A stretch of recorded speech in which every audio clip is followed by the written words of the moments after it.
Bonjour. Aujourd'hui, on s'attaque à un sujet super important du droit du travail en Israël, le préavis de départ. Que l'on décide de démissionner ou que l'on se fasse licencier, il y a des règles du jeu bien précises à connaître. Alors c'est parti, on va décortiquer tout ça ensemble pour que ce soit limpide. C'est la grande question, n'est-ce pas? On pense souvent savoir comment ça marche, mais les petits détails, les nuances de la loi peuvent absolument tout changer, que ce soit pour les indemnités ou même juste la date finale de départ. Bref, maîtriser ces règles, c'est indispensable. Pour y voir clair, voilà notre plan de route. On va commencer par les grands principes, les bases. Ensuite, on verra comment on calcule la durée exacte du préavis. Puis, on parlera des motifs, est-ce qu'il faut en donner un ou pas, et on terminera avec les cas un peu spéciaux, les congés, la maladie, le milouim. Allez, on y va. Commençons par le commencement, les fondations. Ce sont les règles de base, les piliers de la loi sur le préavis, celles qui s'appliquent dans quasiment toutes les situations. Alors, un préavis, c'est quoi au juste? Eh bien, c'est tout simplement une notification officielle.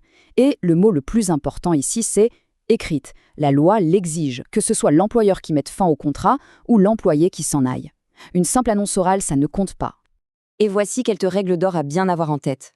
Une fois la lettre de préavis donnée, la décision est considérée comme définitive. On ne peut pas revenir dessus, sauf si les deux parties sont d'accord. Si l'un ou l'autre ne respecte pas le préavis, il y a une sanction financière, il faudra payer à l'autre l'équivalent du salaire de cette période. Autre point, l'employeur a le droit de dire « ne viens pas travailler pendant ton préavis, mais attention, il doit quand même payer le salaire ». Et enfin, il ne peut jamais, au grand jamais, forcer quelqu'un à poser ses congés payés restants pendant cette période.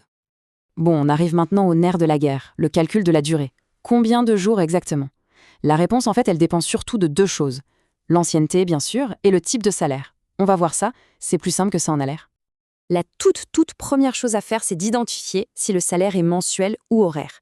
C'est le point de départ de tout. Pourquoi? Parce que la loi israélienne fait une différence très nette entre les deux, et les règles de calcul ne sont pas du tout les mêmes. C'est la base pour ne pas se tromper. Alors, pour un salaire mensuel, la logique est progressive. Pour les 6 premiers mois, c'est facile. 1 jour de préavis par mois de travail. Ensuite, entre le 7e et le 12e mois, ça se corse un tout petit peu. On part sur une base de 6 jours, à laquelle on ajoute 2 jours et demi par mois supplémentaire. Et une fois qu'on a passé le cap d'1 an d'ancienneté, c'est simple, c'est un mois complet. Pour ceux qui sont payés à l'heure, la première année, c'est la même chose. 1 jour par mois. C'est après que ça devient un peu différent. On voit que ça monte par palier. Pendant la deuxième année, on a une base de 14 jours, plus des petits ajouts. La troisième année, 21 jours, pour arriver, au bout de 3 ans, à la même durée standard que pour les salaires mensuels, c'est-à-dire un mois complet. Attention, voilà un détail qui a toute son importance et que beaucoup de gens oublient. Quand on parle de jours de préavis, on parle de jours calendaires. Ça veut dire que ça inclut les week-ends et les jours fériés.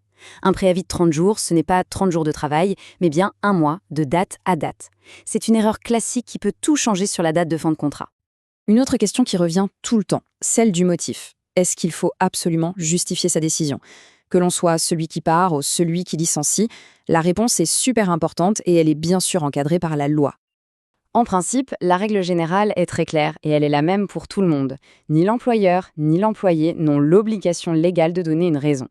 On peut démissionner sans aucune explication et un employeur peut licencier sans avoir à le justifier dans sa lettre. C'est le principe de base. Mais il y a une exception majeure, une exception qui peut tout changer, surtout pour l'employé. C'est le cas où la démission est causée parce que la loi appelle une dégradation des conditions de travail. Et là, tout à coup, le motif devient la chose la plus importante. Pourquoi? Parce que ça peut donner droit aux indemnités de licenciement, même si c'est une démission. Mais pour que ça marche, il y a une procédure très stricte à respecter. D'abord, il faut absolument prévenir l'employeur du problème, et par écrit pour avoir une preuve. Ensuite, il faut lui laisser un délai raisonnable pour qu'il puisse corriger le tir. Et c'est seulement si rien ne bouge, si aucune action n'est prise, que la démission peut être considérée comme justifiée et ouvrir le droit aux indemnités. Sans ces étapes, c'est presque impossible à prouver. Allez, on attaque la dernière partie, les situations un peu particulières.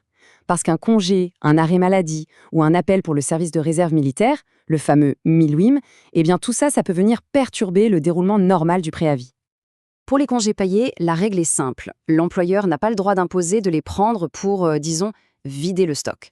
Les jours qui n'ont pas été pris à la fin du contrat doivent être payés. C'est une obligation. Petit détail à savoir, si le préavis dure moins de 15 jours, on ne peut pas poser de jours de congé pendant cette période. En ce qui concerne la maladie, tout est une question de timing. Il est totalement interdit de licencier quelqu'un pendant son arrêt maladie tant qu'il ou elle touche des indemnités. Par contre, si la lettre de licenciement a été remise avant le début de l'arrêt maladie, alors le préavis, lui, continue de courir normalement, même si la personne est absente. Le service de réserve, le MILWIM, c'est un cas vraiment à part. La loi protège la personne qui est appelée, mais attention, uniquement en cas de licenciement. Et dans ce cas précis, le préavis est tout simplement gelé, mis en pause pendant toute la durée du service et même un peu après. Pour que ce soit bien clair, regardons cet exemple. La personne est licenciée le 1er avril avec 30 jours de préavis. 15 jours passent, puis elle part en MILWIM. À ce moment-là, le compteur s'arrête. À son retour, elle est protégée pendant 30 jours. Et c'est seulement à la fin de cette période de protection que les 15 jours de préavis restants se remettent à courir. Au final, la fin du contrat est repoussée de plusieurs mois. Mais attention, et c'est un point absolument capital, cette protection, cette suspension du préavis, elle ne fonctionne que si c'est l'employeur qui a initié le licenciement. Si c'est l'employé qui a démissionné avant de partir en MILWIM, le préavis continue de courir tout à fait normalement. Et pour finir, une info pratique qui résume bien l'esprit de la loi. L'employeur peut très bien décider que la présence de l'employé n'est plus utile pendant son préavis, c'est son droit. Mais ça ne le dispense pas de son obligation principale, payer le salaire jusqu'au tout dernier jour du préavis qui était prévu. Voilà, on a fait le tour des principes, du calcul, des cas particuliers. Et tout ça, ça nous amène à une dernière question, une question de fond. Est-ce que cet ensemble de lois protège plus l'un que l'autre ? En réalité, la loi cherche un équilibre pour que la fin d'un contrat de travail soit la plus juste et la plus prévisible possible pour celui qui part comme pour celui qui reste. Le plus important au final, c'est de bien connaître ces règles pour pouvoir faire valoir ses droits.